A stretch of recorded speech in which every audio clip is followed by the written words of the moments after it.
So now look at you close the door. Do I look good? How you doing? I've had many conversations where people have approached me and shared some of their stresses or the problems that they're dealing with, whether over social or face-to-face or like DMs and those sorts of things.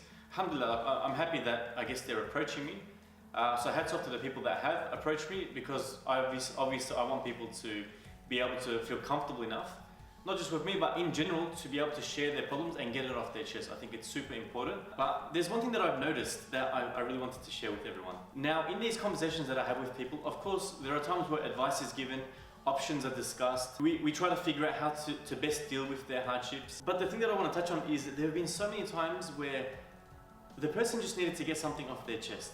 Now, I'm more than happy to be that ear to listen to people. But the point that I want to make actually is something that we can all adopt. And that's listening. Like literally, like just facing the person, being present in the moment, not being judgmental, and listening to the person without just intruding, without putting your opinions forward, and just listening to them. I don't know why I faced here for I was meant to just face here for like a couple of seconds, and I realized. Now you might say, like, if you're in a position where you're speaking to somebody or someone's sharing something with them, you might say, why listening? I know exactly what they need. I know what they need to do. I have the perfect advice for them. They need to go break up with that person. They need to start going to the gym. They need to see a psychologist. They need to avoid that toxic person. And the reality is, you actually may be right. You might be 100% right with your advice. But what if you're not? Now hear me out. Listening actually does two things. First, it lets the person get the problem off their chest.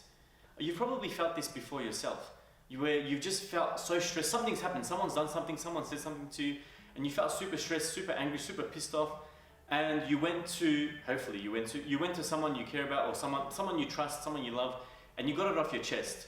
And then immediately you felt a little bit better. Even if it didn't obviously solve the problem, it almost felt like the weight was a little bit lighter. Do you know what I mean? And number two, so whatever the problem is, getting the person to actually speak about their problem. So you're listening, you're like, yep, okay, what's the problem? I'm just gonna listen to you the whole time. So getting them to actually speak does something really amazing. It takes that pain and that stress, which is like just a stress ball here or just a pain over here or whatever the case may be, it takes that stress and allows that person to bring it forward, and suddenly it becomes an object for the person to analyze. So before it's all up in here, it's all scrambled up, and then they're able to take it out, place it in their hand, and critically analyze the situation themselves without you putting something forward and confusing them. Not to say that what you have to say is wrong, but you're just allowing the person to bring the problem out first themselves and actually think about it for themselves first. Now what this does is, let's say the problem's here, not physically here, but the problem's in front of them now, they've got it out, it's in front of them. The person can start asking questions themselves by critically analyzing. Is there really a problem here? Am I overreacting? Is there really a serious situation here that I need to take care of? Is there a different angle that I haven't been considering? But this all starts when you allow that person to speak without, like I said before, without putting in your own opinion, not to say it's right or wrong, but without giving them your advice. You're allowing them to dive into what the actual problem is and sort of digest it, process it. Do you know what I mean? Look, like I said, you might actually be right, but just give them the opportunity to speak it out first and listen to them. So you'll still get your chance to obviously give your advice. I'm not saying shut your gob and don't say anything. I'm just saying give them the opportunity to speak first. So something that I shared recently was the 80-20 rule. I mean, it's such a famous, such a cliche rule. Was there shadows on my face? Yes. But what I'm trying to get at is 80% listening, 20% talking. You're still gonna do your talking, but 80% listening first, because honestly, you think, I really want to help this person out. Listening is helping more than you think.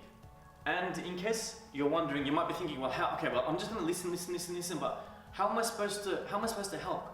Well, you can use encouragers. You can use encouragers to get them to keep speaking. So, yeah, I see. Examples, just cues to show them that you're listening, one. And what you can also do is ask, questions that allow them to dive deeper into the topic. What do I mean? Here's an example. So my mate calls me and he says on the phone, oh, I'm super pissed off, my missus, she never listens to me, she's going against everything that I say. We come to an agreement on agreement, is that a word? We come to agreement on something and she just goes completely opposite to it. Like I'm just really stressed out. Now, what I could do is, bruh, you gotta get rid of her. That's not what you do. What you can actually do, what the right thing to do, I use my hands a lot. What you can actually do is ask questions, like I said, to get them to dive deeper into the topic. So, I'm just gonna use my hand as a phone again. So, what do you mean? 1, what kind of things is she going against? 2, so, what's been happening? Why don't you explain to me? 3, so where has she been sort of going against you or sort of upsetting you? 4, so you're not actually imposing, did you realize I'm not actually imposing my opinion or my view in any of those instances? All I was doing was asking questions to allow that person to dive deeper into the topic. 1, like I said, does 2 things. 1, gets it off their chest, and 2, allows that person to dive deeper into the topic to analyze it for themselves. Listen. Honestly, it's doing so much work you don't even understand.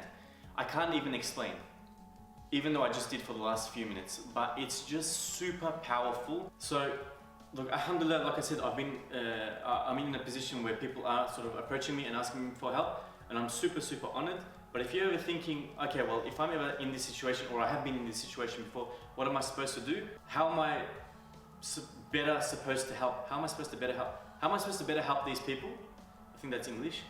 80% listening, 20% talking. Do more listening than talking. Of course, you'll have viable and valid things to share and say, but get them to do most of the talking and the analyzing before throwing your own views and throwing a spanner in the mix and confusing them. Like I said, what you have to share is probably very, very valuable, but in the process of helping somebody, listening to them is majority of the work. You're already 80% of the job done if you're just listening. The power of listening. It's honestly amazing. Assalamu alaikum. Should I sit back down?